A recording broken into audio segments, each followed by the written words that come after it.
আসসালামু আলাইকুম প্রিয় শিক্ষার্থীবৃন্দ, আশা করি সবাই ভালো আছো।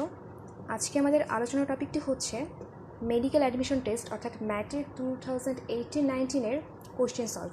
আজকে আমরা ইংলিশ কোশ্চেনটা সলভ করব। তো শুরু করা যাক। Number 1, poll took place peacefully dash the country.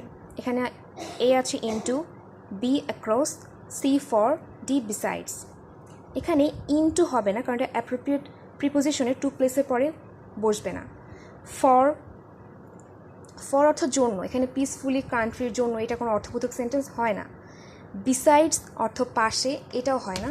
So across অর্থ কি সমগ্র দেশব্যাপী, এটার অর্থ দাঁড়াচ্ছে সারা দেশে শান্তিপূর্ণভাবে ভোট গ্রহণ সম্পন্ন হয়েছে। So answer across. নাম্বার 2, আমি তোমার নিকট বিশেষ কৃতজ্ঞ। এটার কারেক্ট ট্রান্সলেশন হচ্ছে, এখানে এ নাম্বার আছে I am much obliged to you, I am most obliged to you, I am very much grateful to you, I am very much grateful to you. আচ্ছা এখানে অবলাইগড অর্থ কিন্তু কৃতজ্ঞ না, অবলাইগড অর্থ হচ্ছে বাধ্য থাকা। এখানেও সেম কারণে, সো এটার সাথে এটা কখনোই ম্যাচ করবে না, এটা কৃতজ্ঞ, এটা বাধ্য। সো আর এখানেও ভেরি মাচ, এখানে ডাবল হবে না, এখানে শুধু বিশেষ বলেছে, একটা ভেরি দিলেই এনাফ। সো অ্যান্সারটা হবে I am very grateful to you. Number 3, একজন নতুন শিক্ষার্থীকে ডাক্তার হবার জন্য 5 বছর কঠোর পরিশ্রম করতে হয়। এটার ট্রান্সলেশন সম্পর্কে অনেক মতভেদ আছে, তবে সবচেয়ে বেশি কারেক্ট যেটা বিবেচিত হয়েছে সেটা হচ্ছে এই নাম্বার বি। কারণ দেখো, নাম্বার এ আছে an interest will have been working hard for 5 years to make him A physician. এখানে মেক হিম এই কথাটার কোনো কিন্তু দরকার নেই, কারণ এখানে বলছে কঠোর পরিশ্রম করতে হয়। মেক হিম এইভাবে কিন্তু বলা নেই ডাক্তার হবার জন্য, এখানে মেক হিম তাকে তৈরি করার জন্য। সো এটা হচ্ছে না। Number 2, an interest will have to require to work hard for 5 years to become a physician. এখানে require, have to require, এটা কিন্তু সব ক্ষেত্রে, অর্থাৎ প্রেজেন্ট, মানে এটা কি বলবো, যেটা সব ক্ষেত্রে কিন্তু সত্য যে একজন নতুন শিক্ষার্থীকে সবসময় এটা করতে হয়। সো এইটা হচ্ছে কারেক্ট অ্যান্সার। সি কারেক্ট হবে না, কারণ an interest will be working hard for 5 years to be a physician. এখানে উইল বি ওয়ার্কিং হার্ড, সে কাজ করতেই থাকবে, এরকম কোনো অর্থ নেই। কাজ করতে হয়, কাজ করতেই থাকবে, অর্থটা কিন্তু এরকম দাঁড়াচ্ছে না। সো এটাও হবে না। নাম্বার 4, ম্যাথমেটিক্স, এখানে আসলে কারেক্ট সেন্টেন্স কোনটা সেটা ডিফাইন করতে হবে। এখানে অপশনে আছে mathematics is a subject of studying in school, B mathematics are a subject of studying in school, mathematics are hard in the school level, mathematics are road to higher education. এখানে একটা জিনিস বলে রাখি, সেটা হচ্ছে পলিটিক্স, ম্যাথমেটিক্স,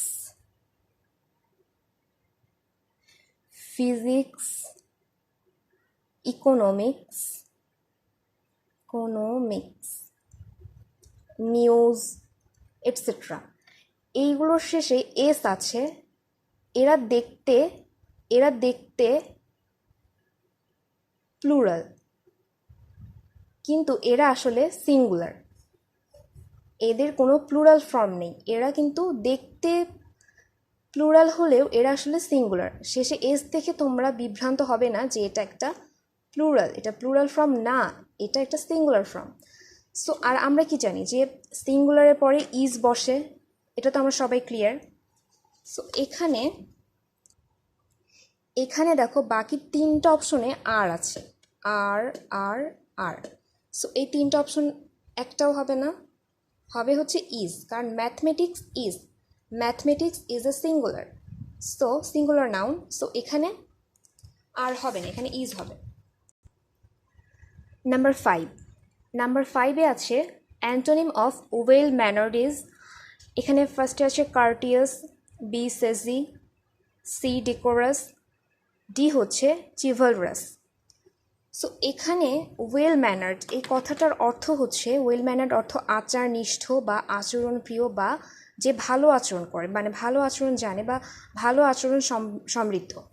এখানে কার্টিয়াস অর্থ হচ্ছে সৌজন্যতা প্রদর্শন করা, ডেকোরাস অর্থ হচ্ছে শোভন, সুরুচিসম্মত, ভদ্র, আর চিভালরস অর্থ হচ্ছে সাহসী, বুদ্ধিদীপ্ত, ব্রেভ, বা আমরা যেটা বলি ডেয়ারিং। এটা তো এটা অ্যান্সার হচ্ছে না। ডেকোব্রাস এটা শোভন, সো এটাও অ্যান্সার হচ্ছে না। এটা কিন্তু চেয়েছে অ্যান্টোনিম, এগুলো কিন্তু সিনোনিম হয়ে যাচ্ছে, এটা কিন্তু সিনোনিম হয়ে যাচ্ছে। বাট এই একটা, এটার অর্থ হচ্ছে অভদ্র। এটার অর্থটা কি আমরা লিখে দিই, এটার অর্থ হচ্ছে অভদ্র বা রুক্ষ। সো অ্যান্সারটা হবে B. Number 6, choose the correct one. এখানে একটা কথা বলে রাখি, সেটা হচ্ছে যে আমাদের এখানে কিন্তু গড কিন্তু আমরা বুঝাইছে সিঙ্গুলার বুঝাই, এটা আমরা সিঙ্গুলার বুঝাই। আবার ম্যান কিন্তু সিঙ্গেল, মেন প্লুরাল, আর ম্যান হচ্ছে সিঙ্গুলার। সো সিঙ্গেল আর প্লুরাল, সো তাহলে আমরা কি জানি যে সিঙ্গেলের ক্ষেত্রে শেষে ইএস বা এস বসে, তাহলে এই গড এক্ষেত্রেও শেষে, এটার ক্ষেত্রে যখন আমরা ভার্বটা নিব তখন শেষে এস বা ইএস থাকবে। তো এখানে নাম্বার অপশন এতে আছে man poses but God disposes. এটা হবে না, এটা কোনো অর্থপূর্ণ বাক্যই হয় না। ম্যান পোজেস, গড ডিসপোজেস, এটা হবে না। Man proposes but god dispose, এখানে এতটুকু ঠিক আছে। ম্যান প্রপোজেস, আচ্ছা মানলাম, ম্যান প্রপোজেস, এস আছে শেষে, সো এটুকু রাইট আছে। বাট গড তো ডিসপোজেস হবে, কারণ গড এখানে সিঙ্গুলার, বাট এখানে ডিসপোজ আছে, তাহলে এটাও হচ্ছে না। Man proposes but God disproposes, এটা কোনো কথাই হয় না। ডি নাম্বার হচ্ছে man proposes but God disposes, এখানে দুটো, এক্ষেত্রে ইএস আছে, এক্ষেত্রেও আছে, সো এটা right. Number 7, he lives dash honest mean. এটা হচ্ছে কারো জীবিকা নির্বাহ অর্থে, বা তিনি সৎ পথে জীবন নির্বাহ করেন, এটা অর্থে এটা হলো অ্যাপ্রোপ্রিয়েট, একদম অ্যাপ্রোপ্রিয়েট প্রিপোজিশন এটাকে এটাতে ব্যাখ্যা করার কিছু নেই। অতঃপর নাম্বার 8 হচ্ছে দ্য অ্যান্টোনিম অফ রিভেঞ্জ অর্থ হচ্ছে প্রতিশোধ নেওয়া। আচ্ছা, তো এখানে গ্রেস মানে তো দয়া করা, সো এটা হচ্ছে না, এখানে অ্যান্টোনিম চেয়েছে। রিভেঞ্জের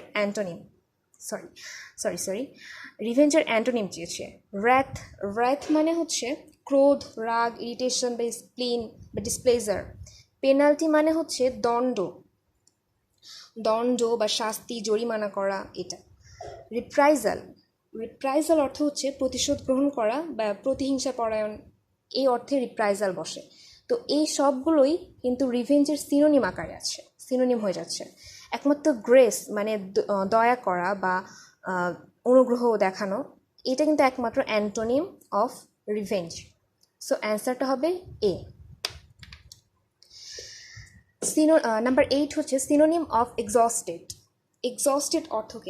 এক্সস্টেড অর্থ হচ্ছে ক্লান্ত, অবসন্ন, পরিশ্রান্ত, ফ্যাটিগ, সিক, টায়ার্ড, ব্লোন, ওয়েরি, আমরা অনেকগুলো বলতে পারি। সো এখানে সিনোনিম চেয়েছে। প্লেন্টি অর্থ হচ্ছে ভরপুর, স্টোরেজ মানে হচ্ছে কোনো কিছু সংরক্ষিত করে রাখা, ড্রেইনড অর্থ হচ্ছে ক্লান্ত হয়ে যাওয়া বা অবসন্ন হয়ে যাওয়া, ফ্যাটিক হয়ে যাওয়া। সো অ্যান্সারটা হবে ড্রেইনড। আমি যেহেতু পেয়ে গিয়েছি, আমরা এই দিকে আর যাবোই না, আমরা এই পর্যন্তই শেষ করব। নাম্বার 10, ইচ্ছা থাকলে উপায় হয়, এটা কিন্তু একটা মানে প্রবাদ বাক্য মতো। ইচ্ছা থাকলে উপায় হয়, এটা হচ্ছে একদম অ্যাপ্রোপ্রিয়েট একটা বাক্য। সো এটা একদম অ্যাপ্রোপ্রিয়েট। সো এটা একদম, এখানে যেটা বলা আছে যে where there is will there is way, এটা হবে না, কারণ এখানে এ নেই। অ্যাপ্রোপ্রিয়েটটাতে এ থাকবে। Where there is a will there is to way, to হবে না এটার, কারণ এটা হবে না। Where there is a will there is a way, হ্যাঁ এইটা হবে। দেয়ার ইজ এ আছে, সো অ্যান্সারটা হবে C. Number 11, the correct sentence is I forbid him from going, I forbade him to going, I forbade him to go, D I forbid him not to go. আচ্ছা, forbid অর্থইটা আমি লিখে দিই। Forbid অর্থই হচ্ছে নিষেধ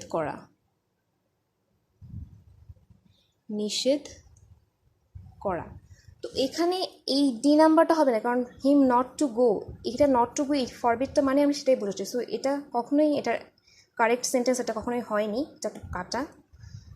number A আছে I forbid him from going, forbid him from going, ফরবিডের পরে যখন এটা থাকে তারপরে কিন্তু এই ফ্রম বসে না, সো এটা cross. I forbid him to going, to ভার্বের পরে কিন্তু ভার্বের বেস ফ্রমটা বসে, সো এখানে গোয়িং হবে না। I forbid him to go, এইটা হচ্ছে কারেক্ট সেন্টেন্স। আই ফরবিড হিম, এখানে হিমের পরে টু দিতে হবে, ফরবিড ঠিক আছে, টু তারপরে ভার্বের বেস ফ্রম গো, এটা রাইট। নাম্বার 12, প্র্যাগমেটিক অর্থ। প্র্যাগমেটিক অর্থটা হচ্ছে বাস্তবধর্মী বা যেটা প্রাকৃতিক, ন্যাচারালি যেটা ঘটে সেটা অর্থ হচ্ছে, মানে সেটা দ্বারা বোঝা হচ্ছে প্র্যাগমেটিক। এখানে ঘৃণা আছে, এটা হচ্ছে অ্যাভর বা হেট যদি থাকতো তাহলে এটা ঘৃণা অ্যান্সার হতো, তো এটা হবে না। সৌন্দর্যপূর্ণ, এটাও হবে না। অসাধারণ, এটাও হবে না, কারণ প্র্যাগমেটিক মানে সাধারণ বা বাস্তবধর্মী বা প্রাকৃতিক বোঝায়। সো ডি নাম্বার আছে বাস্তবধর্মী, হ্যাঁ এইটা হবে নাম্বার ডি। নাম্বার 13 হচ্ছে he was wise enough to accept the others. এটার অর্থটা আমি বলি যে তিনি কাউকে গ্রহণ করার জন্য যথেষ্ট বুদ্ধিমান ছিলেন, তিনি কাউকে গ্রহণ করার জন্য যথেষ্ট বুদ্ধিমান ছিলেন। এখানে এনাফ, এই ওয়ার্ডটা কোন পার্টস অফ স্পিচ, এখানে সেটা চেয়েছে। তো এটা আমি বলে দিই যে এনাফ, এখানে কিন্তু এই ওয়াইজ, এটা যে অ্যাডজেক্টিভ, এই অ্যাডজেক্টিভটাকে কিন্তু মডিফাই করছে এই এনাফ। আর আমরা কি জানি যে অ্যাডজেক্টিভকে যে মডিফাই করে সে তো অ্যাডভার্ব, যেহেতু এই ওয়াইজটাকে মডিফাই করছে এনাফ, সো এটার অ্যান্সার হবে, সো এটা হবে অ্যাডভার্ব, কারণ অ্যাডজেক্টিভকে মডিফাই করে adverb. So answer C. Number 14, which is the adjective form of the word home? তো এটার ব্যাখ্যা আমি দিই যে আমরা জানি যে নাউনের সাথে যদি এল ওয়াই যুক্ত থাকে তাহলে সেটা অ্যাডজেক্টিভ, যদি অ্যাডজেক্টিভের সাথে এল ওয়াই যুক্ত থাকে তাহলে কিন্তু সেটা অ্যাডভার্ব। হ্যাঁ, তো এবার হোম নিঃসন্দেহে এটা একটা নাউন, সো নাউনের সাথে যখন এল ওয়াই যুক্ত থাকবে তখন সেটা কি হয়ে যাবে, adjective. So noun plus L Y adjective, তাহলে home plus L Y homely এটা হচ্ছে অ্যাডজেক্টিভ। সো অ্যান্সারটা হবে হোমলি। সো আমরা এখানে দেখি যে home like, homeful, homage, homely. So অ্যান্সারটা কী হবে, হোমলি। এখানে বলছে অ্যাডজেক্টিভ ফর্ম, নাউনের সাথে এল ওয়াই, লিখে রাখি নাউন প্লাস এল ওয়াই। আরেকটা কথা বলে রাখি, সেটা হচ্ছে হোমেজ অর্থ কিন্তু সম্মান প্রদর্শন করা, এটা হয়তো এটা হবে না, হোমফুলও হবে না, এটাও হবে না। হোমেজ অর্থ হচ্ছে সম্মান প্রদর্শন করা, এটা তো একদমই হবে না। আচ্ছা, নাম্বার 15, অ্যান্ড এটা হচ্ছে লাস্ট কোয়েশ্চেন।